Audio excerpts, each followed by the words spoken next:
Hello, welcome back, PlayBASIC coders. We're in for a bit of a blog. This is going to be a bumpy one, so buckle up. This last year, it really has been one of the worst, probably not the worst, but one of my least favourite years for many reasons. This project's taken way too long than it should, and it's been halted at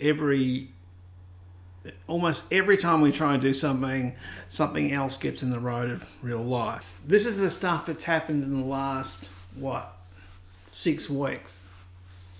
People might know, a bit of a dog fan, had a dog for a long time. She got ill, in and out of the vets, blah, blah, blah. Long story short, she passed away. I think a few days later, my partner gets COVID. Fast forward another week or two, right, we lose the last cat, I should say. Hardware-wise, the Neuron system decided to die about 10 days ago, which has the original versions of PlayBASIC on it. In case you're wondering, that's a big deal. Last year, we lost the Athlon system, which has the current versions of PlayBASIC on it. That's a pretty big deal. But the older machine hadn't been backed up at all, and really it hadn't been run since the fire, which is going back 18 months ago, 2 years ago now. Almost 2 years actually. All right, so that thing dies.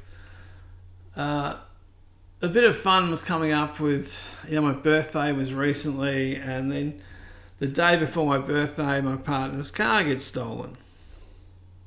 I mean, for me, really, I've barely been at the keyboard the last month. I've had the odd time here, the odd time there. I've done some back-end stuff for this thing. I won't bother showing it because no one bothers to watch any of that stuff anyway. So what does this mean? These kind of things keep happening and they keep delaying. They get in the road of, I'm in the middle of a code sprint pretty much, where I'm working every day and night to get these things to materialize. It's not that they don't exist. You can see it right here. It's running perfectly well. It's been going very well pretty much since June or July. But, here we are 4 or 5 months later, and it's not the publicly available version. One good thing about that is those delays have allowed other features to be added and improvements be made to what was already written, and it's much more solid and verbose than what it was before. That's one way of looking at it. It's the positive side. The negative side is that it's more delays. The notion that we can get a version of the compiler out by the end of the year is just not. I'm talking about PlayBASIC 2, by the way. The thing listed under here, this thing, it's called that for now. May not be called that in the future, but it's the most palatable name for it. For those who are interested about the Neuron system, I made a video about that just before, and I'll publish that separately. Definitely have a look at it. I think it just covers the same basic ground, really. It's just showing the old system running. In terms of systems, since the fire, I've lost the other laptop. I've had 2 main failures of the old desktop systems. One motherboard's now cooked. The other hard drive, that was the main development drive for PlayBASIC, the current editions, not the older editions that were on the Neuron system. That drive is sick. It won't boot, but we managed to get the data off it, and I've got images of that. I've got multiple copies of that. I've been meaning to set this up pretty much on the newer system here, on the laptop or the i3 or something else that will take its place. Some of the issues with that sort of stuff and the build chain itself have a bunch of custom tools in them, which people wouldn't be aware of because they don't know any of this stuff. They don't remember this stuff. But anyways, there's a whole sequence that you run through to build a release build of PlayBASIC. That has to be rewritten. Not so much rewritten, but just tweaked and made sure it'll run on the modern Windows 10 system. Going forward, PB2 won't be built the same way. It'll initially share a lot of componentry to make it easier for things to translate across. It just has to, really. I mean, there's no other option. It's never been more frustrating than this last year. It's like every time I turn around, there's something that just stops working or is playing up, and we just can't afford to fix it. I wasn't banking on losing my older laptop, which that came out of the blue. And this laptop here is starting to exhibit similar problems to what that one was. It's the battery issues of that one. Very frustrating with those. So I'm moving the stuff off, of course, but it's just more time. It's tedious to do this stuff, and you end up discovering programs that you run on this system that aren't happy to run on the other desktop that I've got set up behind me, because that's set up to do video stuff predominantly, and so you end up going, well, should I find another desktop, a more modern system to run these things on? I'm not going to go out and spend $2,500 on a 4070 card or whatever. Don't be ridiculous. To pretty much run a text editor. It's just nonsense. Very frustrating.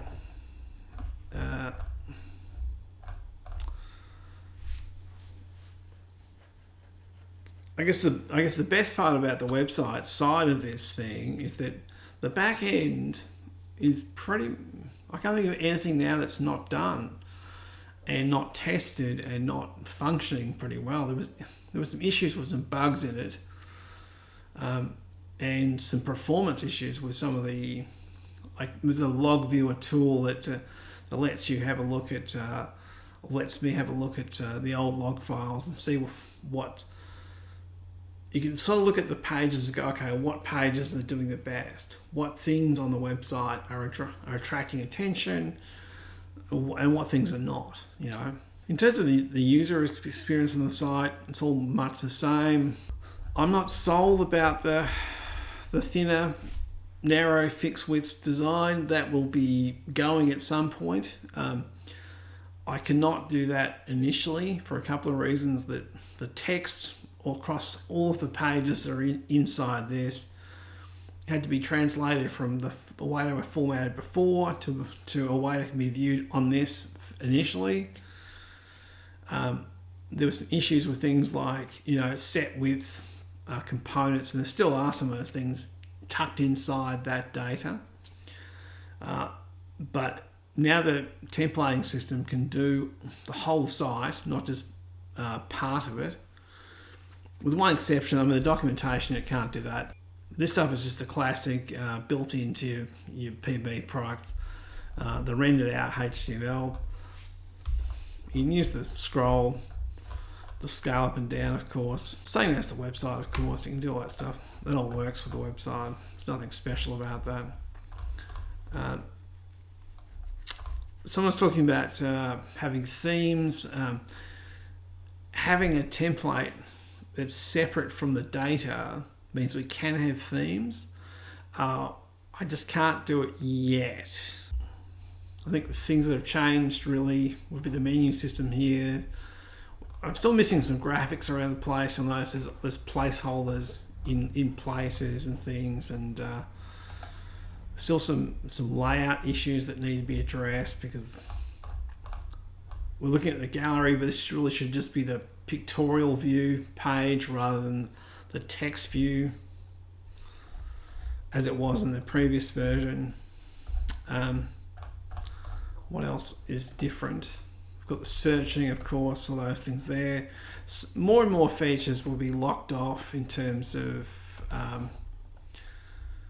people's access to those things too, by the way. So you'll need an accountant to be logged in, and the reason behind that is becoming external elements really are becoming a problem. So I'm talking about things like, AI bots just running through the whole website and soaking up all of the text.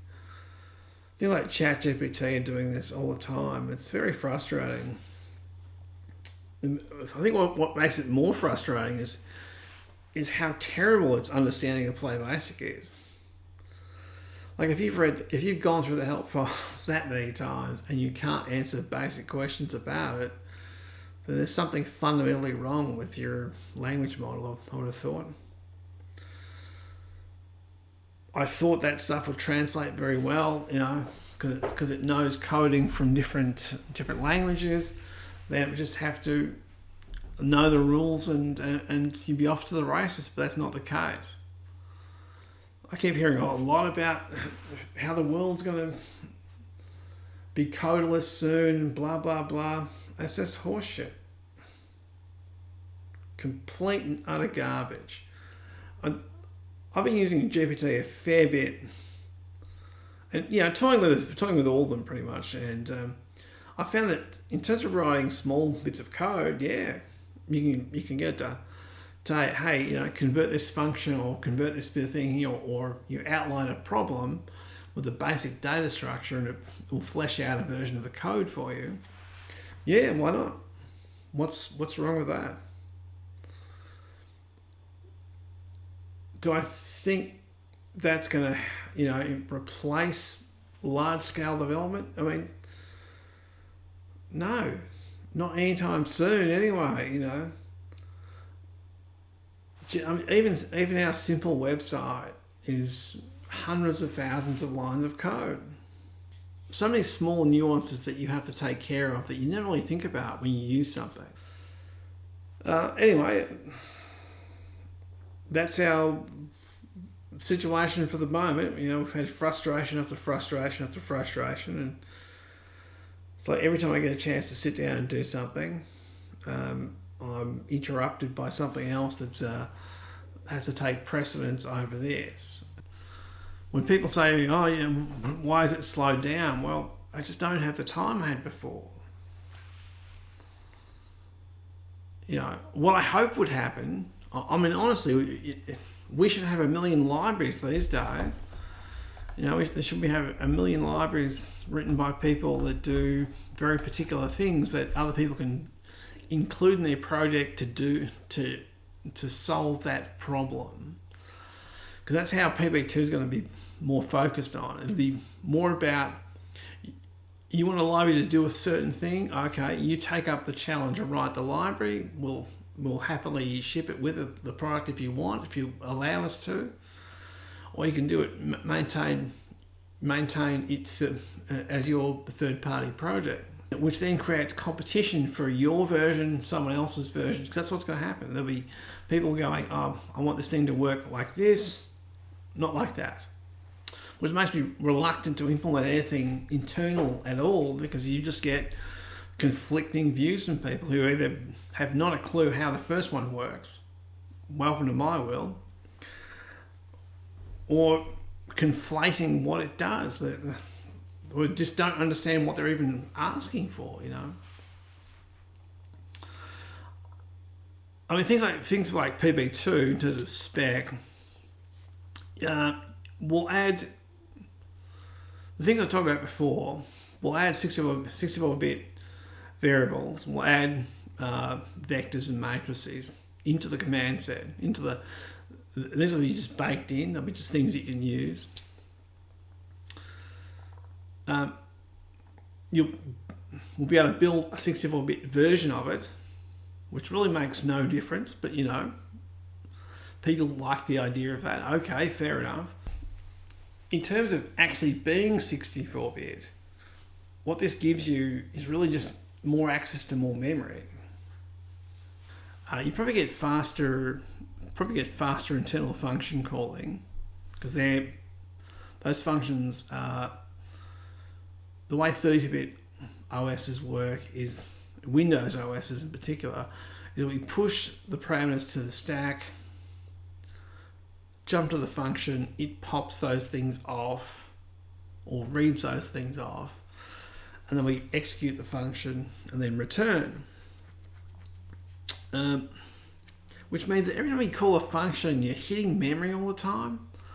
Like if I wrote that in assembly, I would never do that. It's a ridiculous idea. I would keep everything on the CPU all the time and only hit RAM when I really needed to. So that very first version of the VM that was written in assembly, or had the core loop written in assembly, that was quicker than all the C versions. What a surprise! Because it was hand optimized. It was literally laid out in such a way where I knew exactly what was in the registers, when to read memory, when not to read memory, pretty much. We can't really do that in the future because really the notion of the runtime will probably always have a runtime. I thought about this a fair bit, do we even need a runtime? And I think the best solution is yes, because that exposes you to a translation architecture. So you can do, if you have a fixed runtime with a fixed instruction set with a small instruction set, the smaller that base, the better, really. These then are very easily translated to whether it's C or JavaScript or whatever you want to translate the back end to. As long as the internal instruction set is consistent, anything's possible.